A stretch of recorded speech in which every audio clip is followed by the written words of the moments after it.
Hello and welcome. So another tower, another Abyss banner. This time we have Lars. I know y'all love these Abyss banner videos, so let's take a look at Lars. So typical, very strong Abyss character with the drawback of the slow cooldowns, and this is why my general advice is to skip Abyssal banners. Just skip all of them, unless you want to be like me, just, you got some extra tickets lying around, you want to throw some YOLOs in, because there are some things that are worth getting here. Actually, wouldn't mind getting him. He's a little different. Yeah, he's slow like the Abyssals, but his character skill is a 5-hit with a crazy multiplier. A B gauge, so not bad at recharging, except for the fact that his skills are slow. And you really need fast skills to recharge if you want a double character skill in a knockdown and subjugation, for example. But look at that, very, very strong. So again, if it's a situation where the cooldown time doesn't matter, he will be very strong, of course. HP up, defense down. Okay, that's all right. Now this weapon I would love to have, to be honest with you. It's got a light buffing skill to self. Use that first, follow it up with the 5-hit blitz.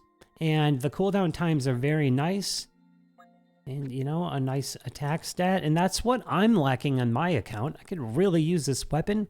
So I was excited to get the Crow Sword, for example. The Abyss Fist. Because the only, our 3 light EX weapons, 2 of them have a buff skill. And, only one of them has 2 attack skills. That's the EX Fist. So we're kind of lacking really good light DPS weapons. But the problem I'm running into with the Crow Sword and the Abyssal Fist. Did I say that right a moment ago? That's what I meant. Abyssal Fist. They have one of those 28 seconds, whatever it reduces to, 28, 27 seconds, and it's problematic. Go ahead and watch my last stream using, Light Team on the Dark Tower, and you'll see why that's problematic. The rhythm and flow of the enemy actions goes at such a pace where you really need EX weapons or something like this, 23 seconds, 20 seconds, to fit your full combos between those boss actions. And when you have an Abyssal character, for example, with the slow cooldowns, or you have one of those crazy long 28-second skills, it's very problematic for getting your combos in between the boss's actions. So man, I would love to have this weapon. It's got a light buff just like the EX weapons have. A 5-hit burst. A lucid boon with crit rate. Juicy. I would love that weapon. So that's something, if you get lucky in your YOLOs, that would be a major prize. And then, of course, Lars is going to hit like a truck. It's just going to be slow. Okay? And then I'm really liking this gun as well. The attack stat is kind of whatever, but these passives are always so nice when you can get a boon and a haste of an element. That's just a killer set of passives. I've mentioned it before. And then look, we have self buffs for light damage and attack. So it could be cool, mainly as a sub, but as a main hand, possibly. I like that gun. I wouldn't mind having it. And then here, this is very interesting. So not only do we have another boon temp agi weapon, which are essential for arena builds, and this would be the third one. We have the Phoenix Lance, the Abstract Yuri gun, and now this. But we have a new arena main hand here because we have short cooldowns, 14 seconds and 16 seconds. Of course, the typical drawback of this is very low multipliers on the skills. But the attack on the weapon's pretty good. So if you're looking for a light alternative to your Lavanya or Christmas Fio or something in arena, could be an option. Maybe you want a light focused team in arena, and you position your subjugation staff user to use their skill first, and then whoever's using this fist will get to take advantage of that light buff from the staff. Should be pretty cool. I don't really need it myself. The dark subjugation fist is always the best weapon. Those subjugation weapons are always the best because they're just so powerful, and they have the same cooldown times, 14, 16. Really, that's all I have to say about this banner. Lars, strong. Lars, very strong. Lars has very strong multiplier with 5 hits. Lars, slow. All Abyssals, slow. Weapon, want very much. Okay, that's about it. Now, we have a lot of stuff going on here. Let's take a look at some other news. We have the next round of character buffs. I didn't think we were getting it so soon. And it's nothing really to write home about. So I'll briefly go over each one. Okay, Gale adds a wind buff to her character skill. And her Agi passive is now to party, 20%. So she's the 4th character that has this. So 9S is kind of dead now. Sorry, 9S.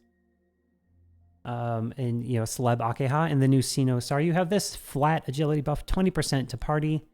So now you can bring in a triple Agi meme team in Arena. I haven't tried it yet, but I'm sure everyone is, and I can't wait to try it out myself.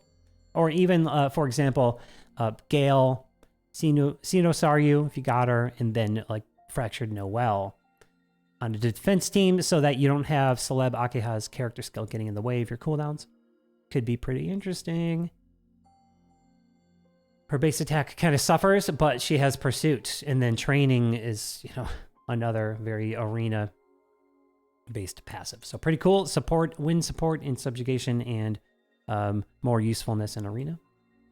Okay, Akeha slaps on some defense buffing. You know, if they do more with that defense meta, they bring it back, then she'll be great. It would have been cool maybe as like a usable at start or something. I don't know. Oh, it doesn't have a oh no, it's always had that reduce enemy attack, but it's only to one enemy, you know. Okay, Demos, my favorite guy. Old abstract Demos, still too weak to use in Arena. He's got, you know, he's always been fast. Kind of cool. Now he has Valiance 20% flat to party. That's kind of cool. Resilience if you get that awakening, but he's got a Dark Crush now. And to be honest, I want to try him. I still don't have Lacrima Fio, who has the Dark Crush. So I will be trying out Abstract Demos on my Dark team in Subjugation. And whenever it is, I feel like getting in there and improving my scores. I talked about Subjugation on my stream yesterday. I'm not enjoying it very much. I do really want to get in there and improve my scores, though. Okay, now F66X is now a more competent healer and a party defense buffer. So we have HP and defense to the party. And the heal, it's a massive heal, 40%, and it now buffs party defense as well when she's using light. And that condition is kind of coming up with all of these. When their weapon is a certain element, they get this added bonus to their character skill. What they don't mention is that her A gauge character skill is now a B, so she'll be able to heal more often. So better healer, party support on defense. Pretty cool. Christmas Lavanya added an attack buff to the party. So now he's buffing light and attack and has a attack passive to party. And then Noelle, I think maybe the most disappointing because she's a limited seasonal character and still just not really that usable. 3 hits. You know, another party attack buff when using fire. So really bummed about that. So my main takeaway here that I'm excited about is a Dark Crush on Demos character skill and party Agi for Bloody Gale. Cool. And then, you know, we got a Subjugation update as well with a couple of new gimmicks. Otherwise, they're giving us a whole 3 more months to kind of clean out the old shop. Nothing new. So veterans are bummed, but new players have a chance to clean that out before new options are thrown at us. Those are my thoughts for today. Thanks so much for clicking on this video, and if you made it this far, thank you so much for your support. Hit like and subscribe and all that. I'll see you in the next one.